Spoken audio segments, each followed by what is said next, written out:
Hello everyone, আসসালামু আলাইকুম। আপনাদের সাথে আছি আমি পুষ্টিবিদ নাহিদা আহমেদ। হেলথ কেয়ার বাংলার পক্ষ থেকে সবাইকে স্বাগত জানাচ্ছি। আজকে দারুণ মজাদার চটজলদি একটি হেলদি রেসিপি নিয়ে আপনাদের সামনে উপস্থিত হয়ে গেছি। আজকে আপনাদেরকে তৈরি করে দেখাবো ওটসের প্যানকেক।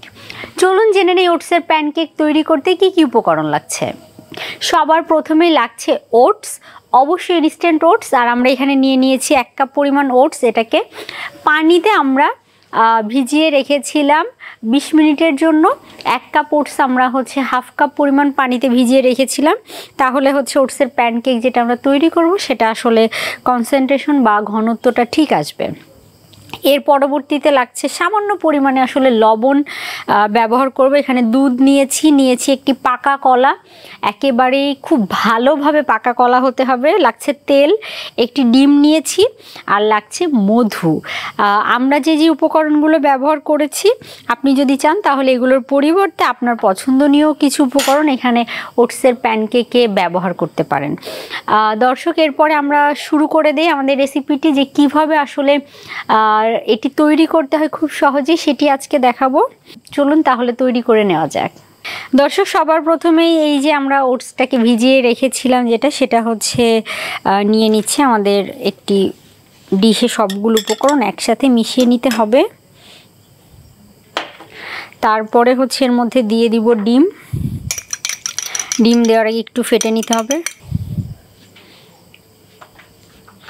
ডিম দিয়ে দিলাম। এরপরে আমরা এর মধ্যে কলা দিয়ে দিব। কলা দেওয়ার আগে একটু ম্যাশ করে নিব, সেজন্য আমরা এই পাত্রটাতে একটু কলাটা ম্যাশ করে নিই। তাহলে দেখা যাবে যে, আর পাকা কলা, বারবারই বলছি, অবশ্যই বেশ ভালো পাকা কলা হতে হবে। কেননা এটাকে যদি আমরা ম্যাশ না করে নিই তাহলে কিন্তু দেখা যাবে যে এটা ভালো লাগবে না।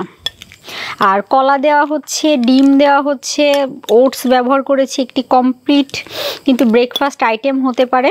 আপনারা ওটসের অনেকেই অনেক আইটেম আসলে খুঁজে পান না। শুধু দুধ দিয়ে ওটস খেতে অনেকেই দেখা যায় যে বিরক্ত হয়ে যান। আমাদের অনেক পেশেন্ট আসলে বলেন যে, ম্যাডাম ওটস আমি খেতে ভালো লাগে, কিন্তু রেগুলার আসলে শুধু ওটস আর দুধ খেতে ভালো লাগছে না। তাদের জন্য কিন্তু এই আইটেমটি খুব সহজেই চটজলদি তৈরি করে নেওয়া যায়, আবার পুষ্টিগুণেও ভরা।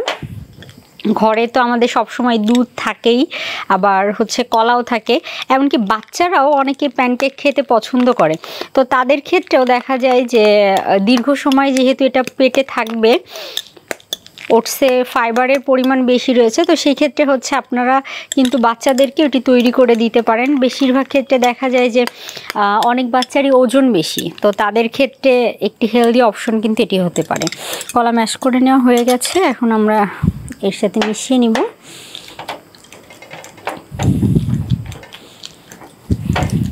এর মধ্যে আমরা একটি কাজ করতে পারি, আমাদের প্যানটা অন করে দিব, ফ্লেমটা কমিয়ে দিব, সবগুলো উপকরণ একসাথে ভালো করে মিশিয়ে নিই।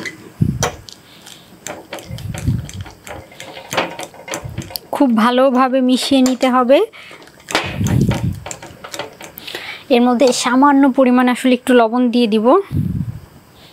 মিষ্টি হোক বা যে কোনো কিছুতে একটু লবণ যদি মেশানো যায় তাহলে কিন্তু সেটি খেতে খুব ভালো, স্বাদটা ভালো আসে। এরপরে এখানে আমরা মধু দিয়ে দিব। এখানে আমরা 2 টেবিল চামচ পরিমাণ মধু দিয়ে দিচ্ছি। আর যারা আসলে মিষ্টি ছাড়া বা কোনো প্রকার কোনো মিষ্টি কারক ছাড়াই খেতে পারেন, তাদের উদ্দেশ্যে বলবো মধু না দিলেও হবে। আমি আসলে যেহেতু সবার কথা চিন্তা করে বানাচ্ছি, সেজন্য আমি একটু মধু ব্যবহার করেছি। এখানে যেহেতু কলা দেওয়া হয়েছে, যারা একটু হেলদি বা একটু কম ক্যালোরি খেতে পারেন বা খেতে পছন্দ করেন, তাদের উদ্দেশ্যে বলবো একটু মধুটা অ্যাভয়েড করলেই ভালো। কেননা দেখা যায় মধুর ক্যালোরি মানটা কিন্তু বেশ বেশি।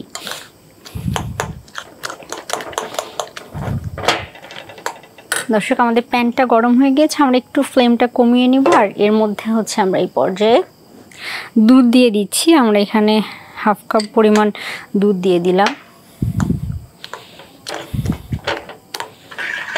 মেশানো হয়ে গিয়েছে, এখন আমরা প্যানের মধ্যে তেল দিয়ে দিব।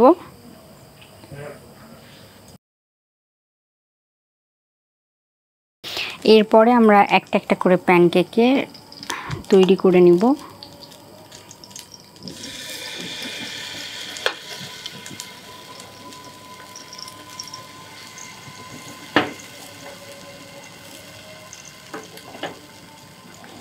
এখন এটাকে একটু ঢেকে দিব।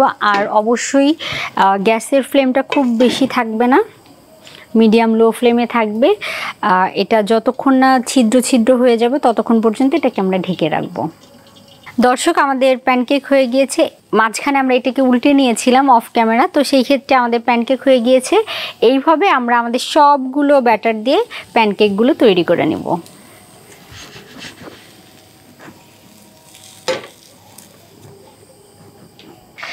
দর্শক, আমাদের কিন্তু দারুণ মজাদার ওটসের প্যানকেক তৈরি হয়ে গেল।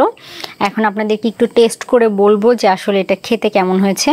আপনারা পরিবারের সকলের সাথে এইরকম একটি মজাদার রেসিপি তৈরি করে কিন্তু অবশ্যই বাসায় খেতে পারেন। দর্শক, চলুন তাহলে টেস্ট করে বলি যে কেমন হয়েছে খেতে।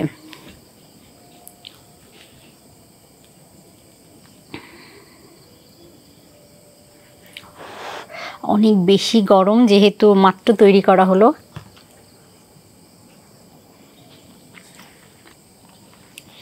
খেতে অসাধারণ হয়েছে, কিন্তু যেহেতু এখানে খুব কম পরিমাণে আমরা মিষ্টি কারক ব্যবহার করেছি, মিষ্টির পরিমাণ কিন্তু এখানে অনেকটা কম থাকবে।